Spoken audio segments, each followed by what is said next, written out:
ಸರ್ವನಾಶ, ಎಲ್ಲವೂ ಮುಗ್ದೋಯ್ತು. ಯಾವಾಗ ಈ ನಾಲಾಯ್ಕ್ ಬೇಕೂಫ ನಮ್ ಮನೆ ಕಾಲಿಟ್ನೋ ಎಲ್ಲವೂ ಹಾಳಾಗೋಯ್ತು.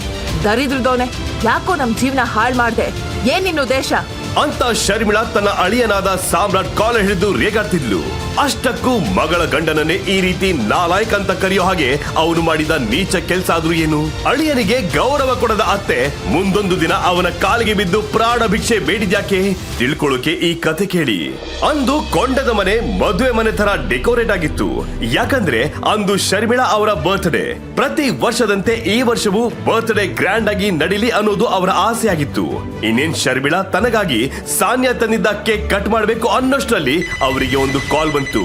ಕಾಲ್ ಕಟ್ ಮಾಡಿದವರೇ ತಲೆ ಮೇಲೆ ಕೈ ಇಟ್ಕೊಂಡು ಕುಸಿದು ಬಿದ್ರು. ತನ್ನ ತಾಯಿ ಇದ್ದಕ್ಕಿದ್ದಂತೆ ಯಾಕೆ ಈ ರೀತಿ ಆಡ್ತಿದ್ದಾರೆ ಅಂತ ಬೆಚ್ಚಿ ಬಿದ್ದ ಸಾನ್ಯಾ ಅವರ ಬಳಿ ಬಂದು ಏನಾಯ್ತು ಅಂತ ಕೇಳಿದಾಗ ಅವರ ಫೋನ್ಗೆ ಬಂದ ಒಂದು ಮೆಸೇಜ್ ನ ಅವರು ಸಾನ್ಯಾಗೆ ತೋರಿಸಿದ್ರು. ಅದನ್ನ ನೋಡಿ ಸಾನ್ಯಾಗೆ ಆಕಾಶ ತಲೆ ಮೇಲೆ ಬಿದ್ದಂತೆ ಭಾಸವಾಯ್ತು. ಅದೇ ಸಮಯಕ್ಕೆ ಶರ್ಮಿಳಾಗೆ ಬರ್ತ್ಡೇ ಗಿಫ್ಟ್ ಇಟ್ಕೊಂಡು ಬಂದ ಸಾಮ್ರಾಟ್ ಅಲ್ಲೇನೋ ಸಮಸ್ಯೆ ಆಗಿದೆ ಅಂತ ತಿಳ್ಕೊಂಡ. ಸಾನ್ಯಾ ಮುಖ ಸಪ್ಪೆಯಾಗಿತ್ತು. ಸಾಮ್ರಾಟ್ ಅವಳ ಬಳಿ ಬಂದು ಏನಾಯ್ತು ಅಂತ ಕಣ್ಸನ್ನೆ ಮಾಡಿ ಕೇಳಿದಾಗ ಅವಳು ಸುಮ್ನಿರು, ಟೈಮ್ ಸರಿ ಇಲ್ಲ ಅಂತ ಹೇಳಿದ್ಲು. ಸಾಮ್ರಾಟ್ ಸರಿ ಅಂತ ತಾನು ತಂದಿರೋ ಗಿಫ್ಟ್ ನ ಉಳಿದ ಗಿಫ್ಟ್ ಜೊತೆ ಇಟ್ಟು ಡ್ರಿಂಕ್ಸ್ ತಗೊಳ್ಳೋಣ ಅಂತ ಕೌಂಟರ್ ಹತ್ರ ಹೋದಾಗ ಅಲ್ಲಿ ಇದ್ದ ಸಾನ್ಯಾ ಫ್ಯಾಮಿಲಿ ಫ್ರೆಂಡ್ ಚಿರಾಗ್ ಸಾಮ್ರಾಟ್ ನ ರೇಗಾಡ್ಸೋಕೆ ಶುರು ಮಾಡ್ದ. ಏನ್ ಸಾಮ್ರಾಟ್, ನಿನ್ ಹೆಂಡತಿ ಕಂಪ್ನಿ ಬಿದ್ದು ಹೋಗ್ತಿದೆ.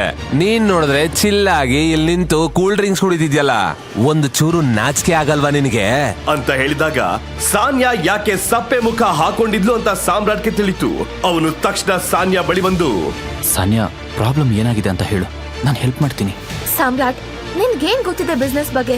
ಸುಮ್ನೆ ಬಾಯಿಗೆ ಬಂದ ಹಾಗೆ ಮಾತಾಡ್ಬೇಡ ಅಂತ ಸಾನ್ಯಾ ಸಾಮ್ರಾಟ್ ಮಾತಿಗೆ ಉತ್ತರ ಕೊಡ್ತಿದ್ರೆ ಅದನ್ನ ಕಂಡ ಶರ್ಮಿಳಾ ಸಾಮ್ರಾಟ್ ಬಳಿ ಬಂದು, ಏನ್ ಸಾಹೇಬ್ರು, ಏನೋ ಹೇಳ್ದಂಗ್ ಕೇಳಿಸ್ತು. ಏನಂದೆ ನೀನು? ನೀನು ಕಂಪನಿ ಬಚಾವ್ ಮಾಡೋಕೆ ಹೆಲ್ಪ್ ಮಾಡ್ತೀಯಾ? ಹಾಗಲ್ಲ ಅತ್ತೆ, ಅದು ನಾನು ನನ್ನ ಕೈಲಾದ ಸಹಾಯ ಮಾಡ್ತೀನಿ ಅಂತ ಹೇಳಿದೆ ಅಂತ ಹೇಳಿದ್ದನ್ನ ಕೇಳಿ ಶರ್ಮಿಳಾ ಕಣ್ಣು ಕೆಂಡದಂತೆ ಬದಲಾದವು. ಏನಂದೆ ನೀನು? ನೀನು ಹೆಲ್ಪ್ ಮಾಡೋದಾ? ಯಾವಾಗ ನೀನು ನಮ್ಮ ಮನೆ ಕಾಲಿಟ್ಯೋ ಅವತ್ತಿಂದ ಒಂದಲ್ಲ ಒಂದ್ ಸಮಸ್ಯೆ ಆಗ್ತಾನೆ ಇದೆ. ನೆಟ್ಟಿಗ್ 10ನೇ ಕ್ಲಾಸ್ ಪಾಸ್ ಆಗಿದ್ಯೇನೋ ನೀನು. ದೊಡ್ಡದಾಗ್ ಬಂದ್ಬಿಟ್ಟ ಬಿಸ್ನೆಸ್ಗೆ ಹೆಲ್ಪ್ ಮಾಡ್ತೀನಿ ಅಂತ. ನಿನ್ನಲ್ಲಿ ಅದೇನಿದೆ ಅಂತ ನನ್ ಮಾವ ನಿನ್ನ ನನ್ ಮುದ್ದಿನ ಮಗಳಿಗೆ ಕೊಟ್ಟು ಅವಳ ಜೀವನ ಹಾಳು ಮಾಡಿದ್ರೋ ಏನೋ. ಎಲ್ಲ ನಮ್ ಕರ್ಮ ಅಂತ ಶರ್ಮಿಳಾ ಸಾಮ್ರಾಟ್ಗೆ ಹೇಳ್ತಿದ್ದಂತೆ ಸಾನ್ಯಾ ಸಿಟ್ಟಲ್ಲಿ, ಸಾಕ್ ನಿಲ್ಸಮ್ಮ. ಕಂಪನಿ ಹೇಗ್ ಉಳ್ಸೋದು ಅಂತ ನಾನ್ ಟೆನ್ಷನ್ ಅಲ್ಲಿದ್ರೆ ನೀನ್ ಬೇರೆ ಹಳೆದನ್ನೆಲ್ಲ ಯಾಕೀಗ ಮತ್ತೆ ಹೊರಗೆ ಹಾಕ್ತಿದ್ಯಾ ಅಂತ ಸಾಮ್ರಾಟ್ ಪರವಾಗಿ ಮಾತಾಡಿದಾಗ ಸಾಮ್ರಾಟ್ ಸಾನ್ಯಾನ ನೋಡಿ ನಿಂತ. ಅವನಿಗೆ 3 ವರ್ಷಗಳ ಹಿಂದೆ ಸಾನ್ಯಾ ಹಾಗೂ ಅವನ ಮದುವೆ, ಅವನ ಪಾಸ್ಟ್ ಲೈಫ್ ಎಲ್ಲವೂ ಒಮ್ಮೆ ಕಣ್ಮುಂದೆ ಬಂದು ನಿಂತವು. 3 ವರ್ಷಗಳ ಹಿಂದೆ ಇದೇ ಸಾಮ್ರಾಟ್ ಬೆಂಗಳೂರಿನ ಬೀದಿ ಬೀದಿಲಿ ಫುಡ್ ಡೆಲಿವರಿ ಮಾಡ್ತಾ ಅವನ 3 ಹೊತ್ತಿನ ಊಟಕ್ಕೂ ಹಣ ಕೂಡಿಡ್ತಿದ್ದ. ಅದೇ ಸಮಯಕ್ಕೆ ಅವನ ಲೈಫ್ ನಲ್ಲಿ ವೈಭವಿ ಅನ್ನೋ ಹುಡುಗಿ ಬಂದು ಅವನೇ ಪರಪಂಚ ಅಂತ ಅವನ ಹಿಂದೆನೆ ಸುತ್ತಾಡ್ತಿದ್ಲು. ಸಾಮ್ರಾಟ್ ಕೂಡ ಅಷ್ಟೇ, ಅವಳಿಗೆ ಒಂದು ಮನೆ ಕಟ್ಕೊಡೋದು ಅವನ ಜೀವನದ ಗುರಿಯಾಗಿತ್ತು. ಅವತ್ತು ವೈಭವಿ ಬರ್ತ್ಡೇ ಇತ್ತು. ಸೊ ಅವನು ವೈಭವಿಯ ಫೇವರೆಟ್ ಫ್ಲೇವರ್ ನ ಒಂದು ಕೇಕ್ ಪೀಸ್ ತಗೊಂಡು ಅವಳ ಮನೆಗೆ ಹೋದ. ಆದ್ರೆ ಅಲ್ಲಿ ಆಲ್ರೆಡಿ ವೈಭವಿ ಜಗನ್ ಅನ್ನೋ ರಿಚ್ ಹುಡುಗನ್ ಜೊತೆ ತುಂಬಾ ಕ್ಲೋಸ್ ಆಗಿ ಬಿಹೇವ್ ಮಾಡ್ತಿದ್ಲು. ಅದನ್ನ ನೋಡಿದ ಸಾಮ್ರಾಟ್ ಎದೆ ಒಡೆದೋಯ್ತು. ಅವನು ಕೋಪದಲ್ಲಿ, ನಿಂಗೋಸ್ಕರ ನಾನು ಬೀದಿ ಬೀದಿ ಅಲ್ದು ಕಷ್ಟ ಪಡ್ತಾ ಇದ್ದೀನಿ. ವೈಭವಿ, ನಿಂಗೆ ಹೀಗ್ ಮಾಡಕ್ ನಾಚಿಕೆ ಆಗಲ್ವಾ ಅಂತ ಪ್ರಶ್ನೆ ಮಾಡಿದಾಗ ವೈಭವಿ ತನ್ನ ಚಪ್ಪಲಿಯನ್ನ ಕೈಯಲ್ಲಿ ಹಿಡಿದು, ನನ್ ಕ್ಯಾರೆಕ್ಟರ್ ಬಗ್ಗೆ ಮಾತಾಡೋಕೆ ನೀನ್ ಯಾರೋ ಲೋಫರ್, ಗೆಟ್ ಔಟ್. ನಾನು ಇವನ್ ಜೊತೆ ಏನ್ ಬೇಕಾದ್ರೂ ಮಾಡ್ತೀನಿ ಅಂತ ಹೇಳಿ ಸಾಮ್ರಾಟ್ ಮುಖಕ್ಕೆ ಚಪ್ಪಲಿ ಬಿಸಾಕಿ ಅವನನ್ನ ಮನೆಯಿಂದ ಹೊರಗೆ ಹಾಕಿದಾಗ ಸಾಮ್ರಾಟ್ಗೆ ಉಸಿರೇ ನಿಂತೋಗಿತ್ತು. ಗರ್ಲ್ ಫ್ರೆಂಡ್ ಕೈ ಕೊಟ್ಲು ಅಂತ ನೋವಲ್ಲಿ ಕಂಠಪೂರ್ತಿ ಕುಡಿದು ಫುಟ್ಪಾತ್ ನಲ್ಲಿ ಮಲಗಿದ್ದ ಸಾಮ್ರಾಟ್ ನನ್ನ ಯಾರೋ 4 ಜನ ದೊಡ್ಡ ಗಾಡಿಲಿ ಬಂದವರು ಎತ್ತಾಕಿ 5 ಸ್ಟಾರ್ ಹೋಟೆಲ್ ಒಂದರ ಕಾಸ್ಟ್ಲಿ ಸೂಟ್ ಒಳಗೆ ಬಟ್ಟೆ ಬಿಚ್ಚಿ ಬಿಸಾಕ್ ಬಂದಿದ್ರು. ಮಾರನೇ ದಿನ ಬೆಳಗ್ಗೆ ಗಾಬರಿಯಲ್ಲಿ ಎದ್ದ ಸಾಮ್ರಾಟ್ ಪಕ್ಕದಲ್ಲಿ ಒಂದು ಬ್ಯೂಟಿಫುಲ್ ಹುಡುಗಿ ಕೂಡ ಮಲಗಿದ್ಲು. ತಾನು ಇಲ್ಲಿಗೆ ಹೇಗ್ ಬಂದೆ ಅಂತ ಸಾಮ್ರಾಟ್ ತಿಳ್ಕೊಳ್ಳೋ ಮೊದ್ಲೇ ಆ ಹುಡುಗಿಗೆ ಎಚ್ಚರವಾಗಿ ಅವಳು ಸಾಮ್ರಾಟ್ ನ ನೋಡಿ ಕಿರ್ಚಾಡಿದ್ಲು. Who the hell are you? ನೀನು ನನ್ ಸುಟ್ಟ ಹೇಗ್ ಬಂದೆ? ಹೇಳು, ನಿನ್ ಉದ್ದೇಶ ಏನು? ಏನ್ ಮಾಡ್ದೆ ನನ್ ಜೊತೆ ಅಂತ ಕಿರ್ಚಾಡ್ತಿದ್ರೆ ರೂಮಿನ ಬಾಗಿಲು ದಟ್ಟ ಓಪನ್ ಆಯ್ತು. ಒಳಗೆ ಅವಳ ತಾತ ಶ್ರೀಕಂಠದತ್ತರು ಕೋಪದಲ್ಲಿ ಬುಸ್ ಕೊಡ್ತಾ ಎಂಟರ್ ಆದ್ರು. ಅವರ ಹಿಂದೆ ಸೂರಜ್ ಕೂಕವಾಗಿ ನಗ್ತ ನಿಂತಿದ್ದ. ಶೇಮ್ ಆನ್ ಯು ಸಾನ್ಯಾ, ಯಾರ್ ಏನೇ ಅಂದ್ರು ನಾನ್ ಮಾತ್ರ ನಿನ್ನ ನಂಬಿದ್ದೆ. ಆದ್ರೆ ನೀನು ಇಷ್ಟು ನೀಚು ಮಟ್ಟಿಗೆ ಇಳಿತೀಯ ಅಂತ ಗೊತ್ತಿರ್ಲಿಲ್ಲ ಅಂತ ಹೇಳಿದಾಗ ಸಾಮ್ರಾಟ್ಗೆ ಆ ಹುಡುಗಿ ಹೆಸರು ಸಾನ್ಯಾ ಅಂತ ಗೊತ್ತಾಯ್ತು.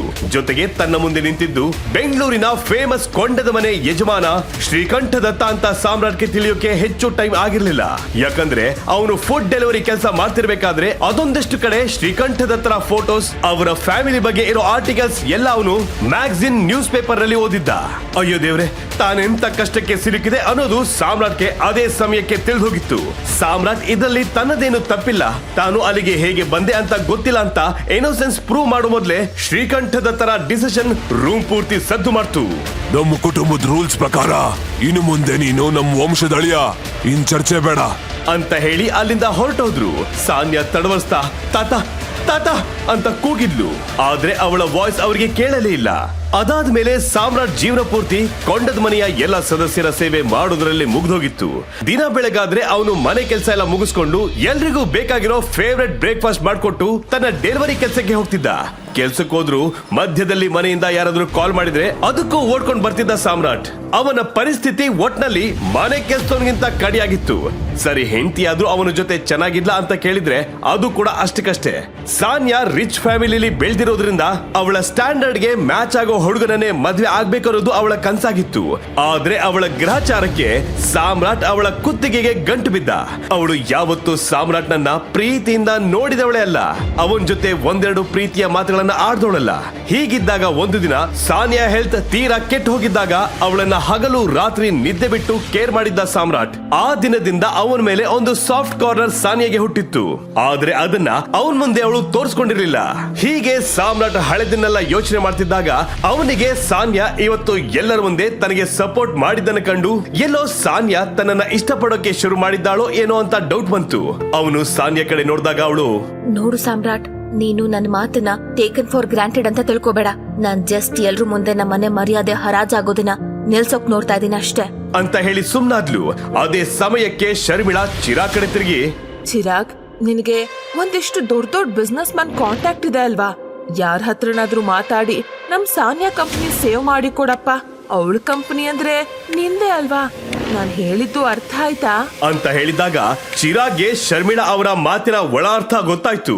ಸಾನ್ಯಾ ಹಾಗೂ ಸಾಮ್ರಾಟ್ ಮದ್ವೆ ನಡೆಯೋ ಮೊದ್ಲೇ ಚಿರಾಗ್ಗೆ ಸಾನ್ಯಾ ಮೇಲೆ ಒಂದು ಕಣ್ಣಿತ್ತು. ಅದು ಅಲ್ಲದೆ ಶರ್ಮಿಳಾಗೆ ಕೂಡ ಸಾನ್ಯಾಳನ್ನ ಚಿರಾಗ್ಗೆ ಮದ್ವೆ ಮಾಡ್ಕೊಡ್ಬೇಕು, ಅದರಿಂದ ಬಿಸ್ನೆಸ್ಗೂ ಪ್ರಾಫಿಟ್ ಆಗುತ್ತೆ, ಸಾನ್ಯಾ ಲೈಫ್ ಕೂಡ ಸೆಟಲ್ ಆಗುತ್ತೆ ಅಂತಿತ್ತು. ಆದ್ರೆ ಸಾಮ್ರಾಟ್ ಸಾನ್ಯಾ ಜೀವನಕ್ಕೆ ಕಾಲಿಟ್ಟಾಗ ಅದೆಲ್ಲ ಉಲ್ಟಾ ಹೊಡೆದಿತ್ತು. ಚಿರಾಗ್ ಶರ್ಮಿಳಾ ಮಾತಿಗೆ, ಆಂಟಿ ನೀವ್ ವರಿ ಮಾಡ್ಕೋಬೇಡಿ, ನೀವು ನೋಡ್ತೀರಿ ಅದ್ ಹೇಗ್ ನಾನು ಒಂದೇ ಒಂದ್ ದಿನದಲ್ಲಿ ಸಾನಿಯಾ ಕಂಪ್ನಿನ ಸೇವ್ ಮಾಡ್ತೀನಿ ಅಂತ ಹೇಳಿ ಅಲ್ಲಿಂದ ಹೊರಟೋದ. ಮತ್ತೊಂದು ಕಡೆ ಸಾಮ್ರಾಟ್ ಕೂಡ ಏನೇನೋ ನೆಪ ಹೇಳ್ಕೊಂಡು ಪಾರ್ಟಿ ಹಾಲ್ ನಿಂದ ಹೊರಗೆ ಹೋಗಿ ತನ್ನ ಫೋನ್ ತೆಗೆದು ಒಂದು ಕಾಲ್ ಮಾಡ್ದ. ಅತ್ತ ಕಡೆಯಿಂದ ಒಂದು ವಾಯ್ಸ್ ಬಂತು. ಹೇಳು ಟೈಗರ್, ಏನಾಗ್ಬೇಕಿತ್ತು? ತಕ್ಷಣ ಸಾಮ್ರಾಟ್ ಲೋ ವಾಯ್ಸ್ ನಲ್ಲಿ, ಲಿಸನ್ ಟು ಮಿ ಕೇರ್ಫುಲಿ.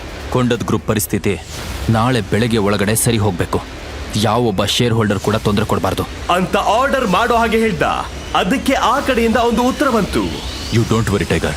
ಮರುದಿನ ಬೆಳಗ್ಗೆ ಮನೆಯಲ್ಲಿ ಎಲ್ಲ ಇವತ್ತು ತಮ್ಗತಿ ಏನಾಗುತ್ತೋ ಅಂತ ಯೋಚಿಸ್ತಿದ್ದಾಗ ಕಂಪನಿಯಿಂದ ಕೊಂಡದ ಮನೆಗೆ ಒಂದು ಫೋನ್ ಕಾಲ್ ಬಂತು. ಎಲ್ಲ ಶೇರ್ ಹೋಲ್ಡರ್ಸ್ ತಮ್ಮ ನಿರ್ಧಾರವನ್ನು ಬದಲಿಸಿದ್ರು. ಕಂಪನಿಗೆ ಬರ್ಬೇಕಿದ್ದ ಹಣ ಬಂದಿತ್ತು.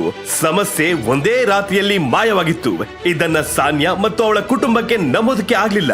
ಸಾಮ್ರಾಟ್ ಒಳಗೊಳಗೆ ನಗ್ತಾ ಇದ್ದಾಗ್ಲೇ ಚಿರಾಗ್ ಅವರ ಮನೆಗೆ ಎಂಟ್ರಿ ಆದ. ಬಂದ್ ಕೂಡ್ಲೆ ಅವನು ಶರ್ಮಿಳಾನ ನೋಡ್ತಾ, aunty look at my miracle. ನಿಮಗೋಸ್ಕರ ರಾತ್ರಿ ಇಡೀ ನಿದ್ದೆ ಮಾಡದೆ ಎಲ್ರ ಹತ್ರನೂ ಮಾತಾಡಿ ಈ ಡೀಲ್ ನ ಕುದುರಿಸಿದೀನಿ ಅಂತ ಹೇಳಿದ್ದನ್ನ ಕೇಳಿ ಶರ್ಮಿಳಾ ಅವರ ಖುಷಿಗೆ ಪಾರವೇ ಇರ್ಲಿಲ್ಲ. ನನ್ನ ಮಗಳ ಪಾಲಿಗೆ ಬಂದಿರೋ ದೇವ್ರು ನೀನು ಚಿರಾಗ್. ಈ ಸಾಮ್ರಾಟ್ ಅನ್ನೋ ದರಿದ್ರದಿಂದ ನಮ್ಮನ್ನ ಪಾರ್ ಮಾಡ್ದೆ ಅಂತ ಹೇಳ್ತಾ ಸಾನ್ಯಾ ಕಡೆ ತಿರುಗಿ, ನೋಡಿದ್ಯಾ ಸಾನ್ಯಾ, ಈ ಲೋಫರ್ ಡೆಲಿವರಿ ಬಾಯ್ ಜೊತೆ ಜೀವನ ನಡೆಸೋದಕ್ಕಿಂತ ಚಿರಾಗ್ನ ಮದುವೆ ಆಗೋದು 1000 ಪಾಲು ಮೇಲು. ಇವನಿಂದ ನಿನ್ಗೇನೇ ಸಿಗುತ್ತೆ? ನಾವ್ ಇವನಿಗೆ 2 ಹೊತ್ತಿನ ಊಟ ಹಾಕೋದೇ ಹೆಚ್ಚು. ಇವನು ನಮ್ಮನ್ ಕಾಪಾಡಿದ್ನ ನೋಡು. ನಿನ್ ಫ್ಯೂಚರ್ಗೋಸ್ಕರ, ನಮ್ ಮನೆತನದ ಗೌರವಕ್ಕೋಸ್ಕರ ಚಿರಾಗ್ ನಿನ್ಗೆ ಹೆಲ್ಪ್ ಮಾಡಿದಾನೆ. ಆದ್ರಿಂದ ನೀನ್ ಈಗ್ಲೇ ಸಾಮ್ರಾಟ್ಗೆ ಡಿವೋರ್ಸ್ ಕೊಟ್ಟು ಚಿರಾಗ್ನ ಮದ್ವೆ ಆಗು. ಇದರಿಂದ ಎಲ್ರಿಗೂ ಒಳ್ಳೇದಾಗುತ್ತೆ ಅಂತ ಹೇಳಿದ್ದನ್ನ ಕೇಳಿ ಸಾಮ್ರಾಟ್ ಹಾಗೂ ಸಾನ್ಯಾ ಇಬ್ರು ಬೆಚ್ಚಿ ಬಿದ್ರು. ಸಾನ್ಯಾ ಸಿಟ್ಟಲ್ಲಿ, ಅಮ್ಮ ಏನ್ ಹೇಳ್ತಾ ಇದೀಯ ನೀನು? ಕಂಪ್ನಿನ ಯಾರ್ ಬೇಕಾದ್ರೂ ಸೇವ್ ಮಾಡ್ತಿದ್ರು, ಹಾಗಂತ ನಾನ್ ಕಂಪ್ನಿ ಸೇವ್ ಮಾಡಿರೋರ್ನ ಮದ್ವೆ ಆಗಕ್ಕಾಗತ್ತಾ? ನೀನು ನನ್ನನ್ನ ಮಾರಕ್ ಹೊರಟಿದ್ಯಾ. ಅಲ್ಲ ನಾನೇನ್ ಬಿಸ್ನೆಸ್ ಮಾಡೋ ವಸ್ತುನಾ? ಅಂತ ಕೇಳಿದಾಗ ಶರ್ಮಿಳಾ ಬೆಚ್ಚಿ ಬಿದ್ಲು. ಸಾಮ್ರಾಟ್ ಬರೋ ತನಕ ಅಮ್ಮ ಹೇಳಿದ ಪ್ರತಿ ಮಾತನ್ನ ಕೇಳ್ತಿದ್ದ ಸಾನ್ಯಾ ಈ ರೀತಿ ಉತ್ತರ ಕೊಟ್ಟಿದ್ದನ್ನ ಅವರು ಸಹಿಸೋಕೆ ಆಗ್ಲಿಲ್ಲ. ಅವರು ತಕ್ಷಣ ಸಾಮ್ರಾಟ್ ಕಡೆ ನೋಡ್ತಾ, ಏನೋ ಹಂಗ್ ನೋಡ್ತಾ ಇದ್ಯಾ? ನಿನ್ ಯೋಗ್ಯತೆ ಏನೋ ಚಿರಾಗ್ನ ಯೋಗ್ಯತೆ ಏನೋ ಅಂತ ಈಗ್ಲಾದ್ರೂ ಗೊತ್ತಾಯ್ತಾ? ಇವ್ರ ತಾತಂಗೆ ತಲೆ ಕೆಟ್ಟು ನಿಮ್ ಮದ್ವೆ ಮಾಡ್ಸಿದ್ರು. ಈಗ ನಿನ್ನ ಅವಶ್ಯಕತೆ ನಮ್ಗಿಲ್ಲ. ಈಗ್ಲೇ ಈ ಕ್ಷಣನೇ ನನ್ನ ಮಗಳಿಗೆ ಡಿವೋರ್ಸ್ ಕೊಟ್ಟು ನಮ್ ಮನೆಯಿಂದ ತೊಲಗೋ, ಇಲ್ಲ ಅಂದ್ರೆ ಅಂತ ಕಿರ್ಚಾಡ್ತಿದ್ದಂತೆ ಸಾಕ್ ನಿಲ್ಸಿ ಅಂತ ಒಂದು ಖಡಕ್ ವಾಯ್ಸ್ ಕೇಳಿಸ್ತು. ಎಲ್ಲರೂ ಧ್ವನಿ ಬಂದ್ ಕಡೆ ನೋಡಿದಾಗ ಅಲ್ಲಿ ಸಾನ್ಯಾಳ ಫ್ರೆಂಡ್ ಚೈತ್ರಾಲಿ ನಿಂತಿದ್ಲು. ಚೈತ್ರಾಲಿ ಒಬ್ಳು ಪ್ರೈವೇಟ್ ಡಿಟೆಕ್ಟಿವ್ ಆಗಿದ್ಲು. ಅಲ್ಲಿದ್ದವರೆಲ್ಲ ಇವಳು ಯಾಕೆ ಈಗ ಇಲ್ಲಿಗೆ ಬಂದ್ಲು ಅಂತ ನೋಡ್ತಿದ್ದಾಗ್ಲೇ ಚೈತ್ರಾಲಿ ಎಲ್ಲರಿಗೂ ಕೇಳೋ ಹಾಗೆ ಸಾಮ್ರಾಟ್ ಬಗ್ಗೆ ಇಡೀ ಜಗತ್ತಿಗೆ ತಿಳಿಯದ ಆ ಒಂದು ರಹಸ್ಯವನ್ನ ಹೇಳ್ಬಿಡ್ತಾಳೆ. ಅದನ್ನ ಕೇಳಿದ ಎಲ್ಲರೂ ಒಂದು ಕ್ಷಣ ಕರೆಂಟ್ ಹೊಡ್ಸ್ಕೊಂಡ ಹಾಗೆ ಶಾಕ್ ಆಗ್ಬಿಡ್ತಾರೆ. ಇತ್ತ ಸಾಮ್ರಾಟ್ ಕೂಡ ಅವಳು ಹೇಳಿದ ರಹಸ್ಯವನ್ನ ಕೇಳಿ ಸ್ಟನ್ ಆಗೋಗ್ತಾನೆ. ಹಾಗಾದ್ರೆ ಚೈತ್ರಾಲಿ ಹೇಳಿದ ಆ ನಿಗೂಢ ರಹಸ್ಯ ಏನು? ಅದನ್ನ ಕೇಳಿ ಸಾಮ್ರಾಟ್ ಕೂಡ ಬೆಚ್ಚಿ ಬಿದ್ದಿದ್ಯಾಕೆ? ಅವನ ರಿಯಾಲಿಟಿ ತಿಳಿದ ಸಾನ್ಯಾ, ಶರ್ಮಿಳಾ ಹಾಗೂ ಚಿರಾಗ್ ಮುಂದೇನ್ ಮಾಡ್ತಾರೆ? ಅಷ್ಟಕ್ಕೂ ಚೈತ್ರಾಲಿಗೆ ಈ ರಹಸ್ಯಗಳೆಲ್ಲ ಹೇಗೆ ಗೊತ್ತಾಯ್ತು? ಸಾಧಾರಣ ಡೆಲಿವರಿ ಬಾಯ್ ಕೋಟ್ಯಾನುಗಟ್ಟಲೆ ಲಾಸ್ ಆಗಿರೋ ಸಾನ್ಯಾ ಕಂಪ್ನಿನ ಹೇಗೆ ಸೇವ್ ಮಾಡ್ದ? ಅವನು ಅಂದು ಕಾಲ್ ಮಾಡಿದ್ದಾದ್ರು ಯಾರಿಗೆ? ಅವ್ರು ಯಾಕೆ ಅವನನ್ನ ಟೈಗರ್ ಅಂತ ಹೇಳಿದ್ರು? ನಿಜವಾಗ್ಲೂ ಈ ಟೈಗರ್ ಅನ್ನೋ ಹೆಸರಿನ ಹಿಂದಿನ ರಹಸ್ಯ ಏನು? ಆ ಹೆಸರಿಗೂ ಸಾಮ್ರಾಟ್ಗೂ ಇರೋ ನಂಟೇನು ಅಂತ ತಿಳ್ಕೊಳ್ಳೋದಕ್ಕೆ ಈಗ ನೀವು ಪಾಕೆಟ್ ಎಫ್ಎಂ ನಲ್ಲಿರೋ ಎಲ್ಲ ಶೋಗಳನ್ನ ಈಸಿಯಾಗಿ ಕೇಳಬಹುದು. ಈಗಲೇ ಡೌನ್ಲೋಡ್ ಮಾಡಿ ಪಾಕೆಟ್ ಎಫ್ಎಂ ಮತ್ತು ಕೇಳಿ ಮಾಫಿಯಾ ಜಗತ್ತಿನ ಫೇಮಸ್ ಸ್ಟೋರಿ ಟೈಗರ್ ರಿಟರ್ನ್ಸ್ ಕೇವಲ ನಿಮಗಾಗಿ.